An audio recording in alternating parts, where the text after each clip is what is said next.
É chegada a hora do momento de encontrarmos com Deus.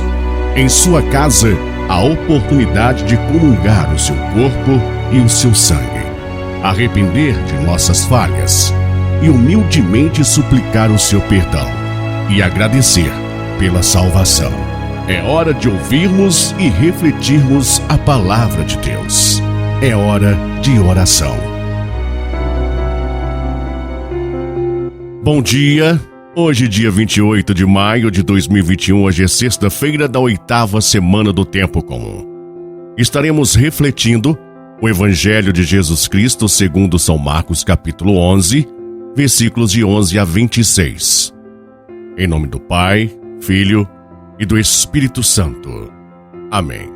Louvado seja nosso Senhor Jesus Cristo, para sempre seja louvado.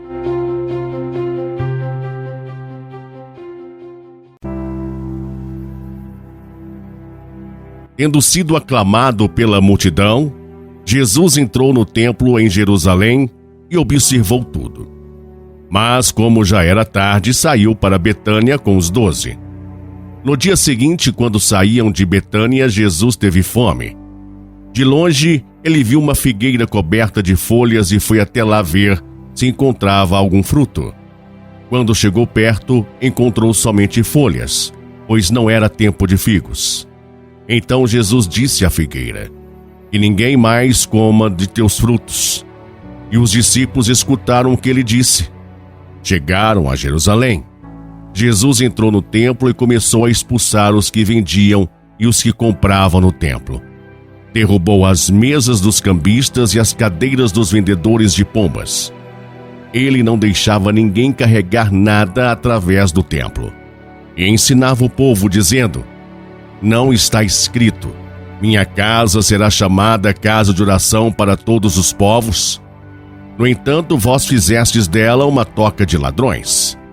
Os sumos sacerdotes e os mestres da lei ouviram isso e começaram a procurar uma maneira de o matar. Mas tinham medo de Jesus, porque a multidão estava maravilhada com o ensinamento dele. Ao entardecer, Jesus e os discípulos saíram da cidade. Na manhã seguinte, quando passavam, Jesus e os discípulos viram que a figueira tinha secado até a raiz. Pedro lembrou-se e disse a Jesus: "Olha, mestre, a figueira que amaldiçoaste secou."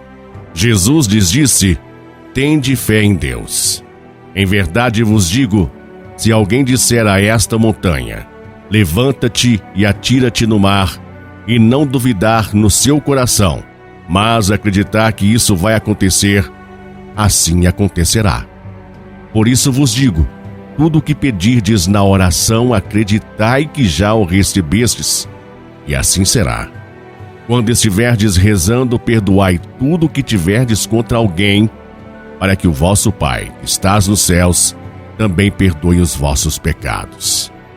Palavra da salvação. Glória a vós, Senhor. O templo do nosso corpo pode se tornar uma cova de ladrões. Meu irmão, minha irmã, colocando esta palavra na nossa vida, podemos refletir que somos nós hoje as figueiras que cuidamos muito da aparência, nos ocupamos com ter conhecimento das coisas temporais, desejamos ser instruídos e por isso nos tornamos admiráveis aos olhos humanos, mas na verdade interiormente continuamos áridos e sem serventia. Revestimos-nos de uma capa atraente, porém nunca alcançamos o tempo de dar frutos para Deus.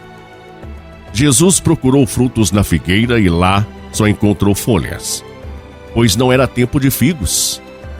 O Espírito Santo é quem nos faz produzir frutos em todos os tempos. Jesus também olha para nós hoje, com fome dos frutos do seu Espírito em nós. No entanto, porque nos deixamos invadir pelos vendilhões, o templo do nosso ser também se tornou uma cova de ladrões. São os maus pensamentos, as maquinações, a vaidade, a falta de perdão, o sentimento de vingança e por aí vai. Confundimos o que é do Espírito com o que é da nossa humanidade e mesmo até com o que é demoníaco. Por isso nós, como a figueira, secamos e nos autodestruímos. Porém, Jesus nos dá alento. Tudo o que pedirdes na oração, acreditai que já o recebeste, e assim será. Na nossa oração, precisamos suplicar o fruto do Espírito Santo, que nos capacita a perdoar, a amar, a vivenciar o Evangelho, para que possamos produzir os frutos que Jesus procura em nós. Amém? Oremos. Pai Santo, Deus eterno e todo-poderoso em Cristo Jesus. Graças, Pai, porque Jesus nos ensina que o templo, como a igreja, é a vossa casa e deve ser respeitada. E quanto à figueira que perdera seu vigor, nos ensina que, se não partilharmos o bem que temos, tornamo-nos infrutíferos porque não soubemos acolher os dons que vós nos concedestes. Graças, Pai. Glórias e louvores a vós, Senhor. Pai amado, nós vos amamos, nós vos bendizemos, nós vos glorificamos, nós acreditamos, confiamos e esperamos em vós e em Jesus Cristo, vosso amado Filho. Ajuda-nos, ó Pai, a termos um coração generoso, simples, acolhedor, que vos agrade, a fim de agirmos com bondade e justiça, fazendo florir, frutificar e fluir o bem para todos, indistintamente, onde quer que nós estejamos. Amém. Santa Maria, Mãe de Jesus e nossa, rogai a Deus por nós, Mãe, e pelas nossas comunidades para que se orientem por ações de caridade, retidão e desejo de sempre mais fazer acontecer o reino de Deus no mundo. Ajuda-nos, Mãe, a fazermos a vontade do Senhor. Amém. Meu irmão e minha irmã, fique na paz de Jesus. Um excelente e abençoado dia e até amanhã.